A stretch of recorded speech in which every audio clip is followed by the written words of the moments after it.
बिस्मिल्लाहिर्रहमानिर्रहीम अस्सलाम वालेकुम। एक बहुत ज़्यादा पूछा जाने वाला सवाल, मुझसे बहुत सारे लोगों ने इनबॉक्स में सवाल किया कि उम्रे की नियत कब करें, कैसे करें, क्या करें, ठीक है, और कहाँ से करनी चाहिए उम्रे की नियत। क्योंकि अगर हम जहाज़ में बैठते हैं तो 4 घंटे 4.5 घंटे की फ़्लाइट है पाकिस्तान से।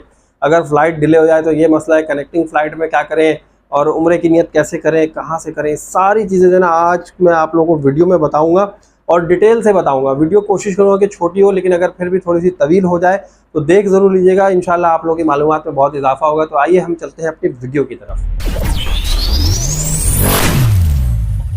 अच्छा भाई देखिए, उम्रे पर जाने के लिए हम तैयार हो गए, हम जो है एयरपोर्ट पहुंच गए, ठीक है। अब अगर हमारी डायरेक्ट फ़्लाइट है, अभी सबसे पहले मैं बात करता हूँ डायरेक्ट फ़्लाइट वालों की, जिनकी डायरेक्ट फ़्लाइट है, जो कराची से बैठेंगे, हैदराबाद से, मुल्तान से, किसी भी शहर से बैठेंगे। और डायरेक्ट फ़्लाइट का मतलब है कि जद्दा जाकर लैंड करना उन्हें, मदीना भी नहीं, सिर्फ अभी हम जद्दा की बात कर रहे हैं। और जद्दा से जो है ना फिर हम ट्रांजिट बस वगैरह में किसी तरह फिर हम मक्का पहुँचेंगे। अब आपने करना क्या है, देखें, अब आप एयरपोर्ट पर पहुंच गए, आपने अभी नियत नहीं करनी है, आपने एहराम की चादरें बांध लेनी है, नहा धो लेना है, खुशबू लगा ले आप अपनी बॉडी पे, चादरों पे नहीं, अपनी बॉडी पे। और आप जो है ना नफिल वगैरह पढ़ लें, जो कुछ आपने पढ़ना है ना पढ़ लें।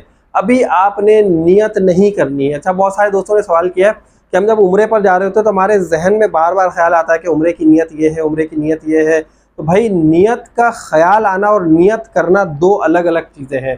क्योंकि देखिए, बात यह है कि किसी भी मामले में, अगर मैं वैसे ही एक बात कर रहा हूँ कि आपके जहन में किसी बुराई का ख्याल आ रहा है और आप वो बुराई कर लें तो वो एक अलग बात है। किसी अच्छाई का ख्याल आ रहा है और अच्छाई कर लें तो अलग बात है। तो नियत का ख्याल आना और नियत करना दो अलग अलग चीज़ें। तो अगर आपके जहन में बार बार ख्याल आ रहा है ना कि मैं उम्रे पर जा रहा हूँ, उम्रे पर जा रही हूँ और ये नियत करनी है, तो इसका ये मतलब हरगिज़ नहीं है कि अब आप एहराम की पाबंदियों में आ गए। अच्छा, अब आपने नियत कहाँ से करनी है? अब क्या हुआ भाई, आप जो है सीधा एयरपोर्ट पहुँच गए, आपने जो है अपना लगेज वगैरह चेक इन करा दिया, आपने बोर्डिंग पास बनवा लिया, आपने इमिग्रेशन क्लियर करवा लिया। अब आप बैठे हैं अपने वेटिंग लाउंज में। वेटिंग लाउंज में बैठे आराम से मोबाइल शोबाइल चलाएं, घर वालों से राब्ते में रहें, उनको वीडियो कॉल कर लें, वाईफाई जो है एयरपोर्ट का यूज़ करें, इसीलिए होता है। घर वालों से बातचीत करते रहें, गपशप लगाते रहें, और उसके बाद जैसे ही अनाउंसमेंट हो कि भाई अब जो है आप अपने गेट पर आ चुके हैं, अब आप जहाज़ में सवार होने के लिए आ जाए, ऑन बोर्ड होना है अब आपने।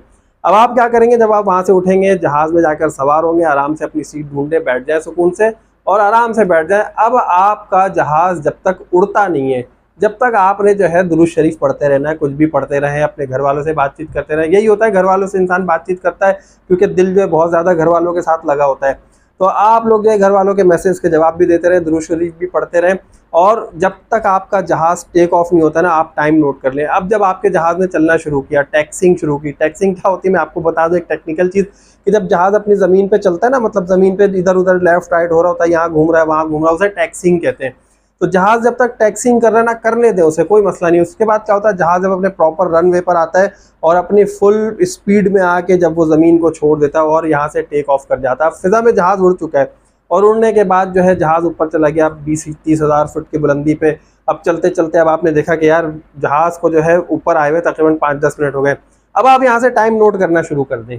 यहाँ से अब आपका जो है काम शुरू होता है, टाइम नोट करना शुरू कर दें। अब आप टाइम जब नोट करेंगे तो आप देखेंगे तकरीबन 1 से 1.5 घंटा गुजर चुका है, या 2 घंटे गुजर चुके हैं। चलिए 1 घंटा 1.5 घंटे में 2 घंटे भी गुजर चुके हैं।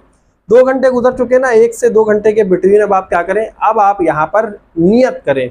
अब आप एहराम की पाबंदियों में आएंगे। अब आपने नियत क्या करनी है, वही जो मैंने आपको बताया था, अल्लाहुम्मा लब्बैक उम्रतन, और 3 मरतबा आपने तलबिया पढ़ना है, लब्बैक अल्लाहुम्मा लब्बैक, जो मैंने बताया था, जो आप लोगों ने सुना भी होगा हज में जो पढ़ रहे होते हैं।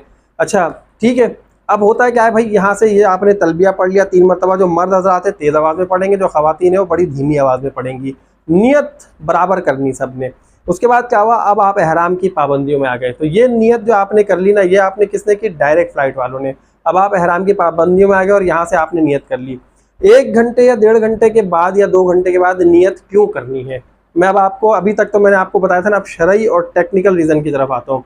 अगर आप जहाज़ पे ऑन बोर्ड होने के लिए गए हैं, इमिग्रेशन में कोई मसला आ जाता है, बोर्डिंग पास में मसला आ जाता है, नहीं बन रहा है, फ़्लाइट डिले हो गई है, कुछ भी हो गया है, आप अगर नियत करके बैठे और 6 घंटे आपकी फ़्लाइट डिले हो गई, तो 6 घंटे तक आपको एयरपोर्ट पर बैठना होगा। 6 घंटे और 4.5 घंटे तकरीबन, और 1.5-2 घंटे वहाँ के। तो ये आपके जो है ना 12-13 घंटे इस तरह निकल जाते हैं, जो एहराम की पाबंदियों में एक्स्ट्रा आपके निकलते हैं, जो कि 2-2.5 घंटे गुजरने चाहिए मुश्किल से। अब होता है क्या है, बाज़ औक़ात आपकी फ़्लाइट जो है भाई कैंसिल हो गई, आप नहीं जा सकते आज, अब आपको कल जाना है। आप एहराम की पाबंदियों में पाकिस्तान में घूमते रहेंगे, अपने घर आएंगे, एहराम की चादरें खोल देंगे, आप पे दम पड़ जाएगा भाई। तो इसलिए क्या करना है, आपने अभी नहीं करना है। शरई तौर पे और टेक्निकल तौर पे दोनों बातें जो ना मैं आपको बता रहा हूँ, अभी सुनते रहे। अब क्या हुआ भाई, अब आपने मिसाल के तौर पे चले ये मसला हो गया, खुदा ना खास्ता आपके घर में कोई ऐसी इमरजेंसी आती है, अल्लाह ना करे कि जिसकी वजह से आपको नहीं जाना पड़े, तो फिर आप वापस आते हैं, तो फिर भी यही हुक्म है कि भाई एहराम की पाबंदियां जो है ना, जो चीज़ें दम देना, ये देना, वो देना, वो सारा कुछ आपने करना पड़ेगा। चाहे आपके साथ कोई भी मसले मसाले हो, चाहे आपकी खुद की तबीयत क्यों ना खराब हो जाती हो, तो उस पर भी दम देना पड़ेगा। अच्छा फिर क्या है भाई, ये जो टेक्निकल और जो शरई बात है ना, ये देखें दोनों पैरेलल लेकर चल रहा हूँ। अब टेक्निकल रीज़न एक और क्या हो सकता है कि भाई आपका टिकट जो है वो फला डेट का था, ये मसला था, वो मसला था, एयरपोर्ट पे आपको मसले मसाइल आ गए, आपने कहा कि यार अब ये मेरी फ़्लाइट तो निकल गई, अब दूसरी फ़्लाइट में मैं जाऊँगा तो दूसरी फ़्लाइट जो है मेरी या तो कल सुबह मिलेगी।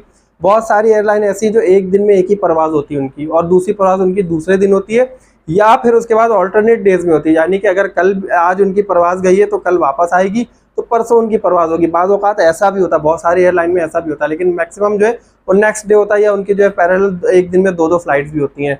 तो अगर आपका किसी ऐसी एयरलाइन का टिकट है कि जिसमें जो है आपको उस दिन फ्लाइट नहीं मिली, तो आपका एक दिन फिर निकल गया। तो ये जो बातें हैं ना टेक्निकल, तो इस वजह से यही कहा जाता है कि जब जहाज़ आपका टेक ऑफ कर जाए, फ़िज़ा में बुलंद हो जाए, आगे निकल जाए, आपकी जब पाकिस्तान आप क्रॉस कर जाएँ, तो फिर आपको जब पता हो जाए, उम्मीद हो जाए कि अब जो है इंशाअल्लाह मैं जद्दा में ही लैंड करूँगा, लैंड करूँगी, तो फिर अब आपने नियत कर लेनी है।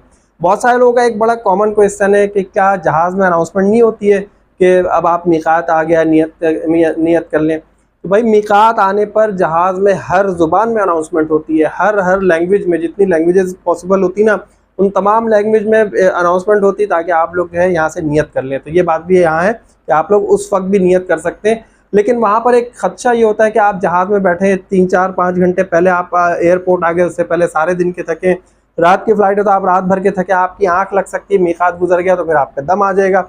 तो यही चीज़ें, या फिर आपको मीक़ात दोबारा जाना पड़ेगा, फिर वहाँ से आप जो है नियत करके आएंगे, तो अब इतना कौन जो है ये सारा डिस्टेंस बार बार कवर करता रहे। तो इसलिए आप जो है सेफ साइड पे अपनी जो है नियत है वो 2 घंटे पहले ही कर लें तो ज़्यादा बेहतर है। अब हम बात करते हैं जिनकी कनेक्टिंग फ़्लाइट होती है या सऊदीया के किसी दूसरे शहर में वो लैंड होते हैं, जैसे कि मदीना वगैरह है ना, जहाँ मीक़ात है, जो 5 मीक़ात है हमारी, अगर उन शहर के हदूद में वो जाके लैंड होते हैं, तो अब उनके लिए क्या हुक्म है। देखें, अगर आपकी कनेक्टिंग फ़्लाइट है तो फिर तो आप जाएंगे बहरीन वगैरह, किसी एयरपोर्ट पे आपको स्टे करना होगा, दुबई वगैरह पे, तो आपने एहराम वहीं से पहन लेना है, जो एहराम की चादरें हैं वहीं से पहनेंगे, और फिर उसी एयरपोर्ट से नियत करके बैठ जाएंगे, क्योंकि वहाँ से जो है ना आप हार्डली 2 घंटे में भी सवा 2 घंटे में पहुँच जाते हैं सऊदीया।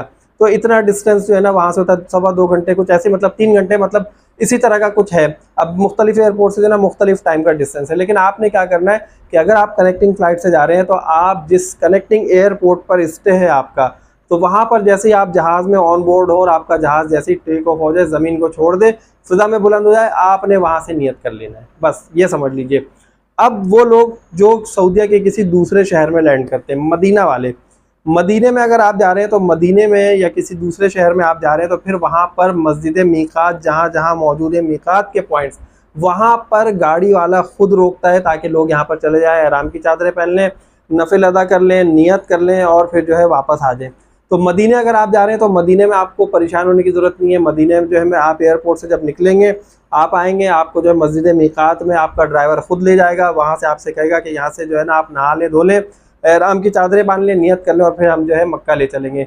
किसी दूसरे शहर जा रहे हैं जहाँ से मीक़ात की हदूद लगती है या मीक़ात के पॉइंट्स हैं, तो वहाँ पर भी ड्राइवर आपको सारी चीज़ें खुद ब खुद गाइड कर रहा होगा, तो आप लोगों को यहाँ परेशान होने की ज़रूरत नहीं है। लेकिन जो डायरेक्ट फ़्लाइट है और जो कनेक्टिंग फ़्लाइट है, उनके मैंने आपको रूल्स बता दिए हैं कि क्या करना है। तो दोस्तों, उम्मीद है आप लोगों को वीडियो पसंद आएगी। वीडियो कैसी लगी है आप लोग कमेंट करके बताएं, वीडियो को लाइक कर दीजिए, चैनल को जिन दोस्तों ने सब्सक्राइब किया सब्सक्राइब कर दीजिए, और मेरी यही कोशिश है कि उम्रे पे जाने वाले तमाम लोग जो भी ख्वाहिश रखते हैं वो सब उम्रा अदा करें। आप लोगों को फैसिलिटेट करूं, किसी भी तरह से मैं आप लोगों को गाइड कर सकता हूं, जो कुछ मुझे पता है, जो कुछ उलमा कराम के हवाले से, उनके रेफरेंसेस से मुझे पता चलता रहता है, मैं वो सारी चीज़ें आप लोगों के साथ चैनल पर शेयर करता हूँ। लेकिन फिर भी अगर कोई कहीं कमी बेशी हो, तो आप लोग कमेंट में मेरी तसही भी कर सकते हैं। जल्दी से चैनल को सब्सक्राइब करें, और नेक्स्ट वीडियो तक के लिए मुझे इजाज़त दीजिए। अल्लाह हाफिज़।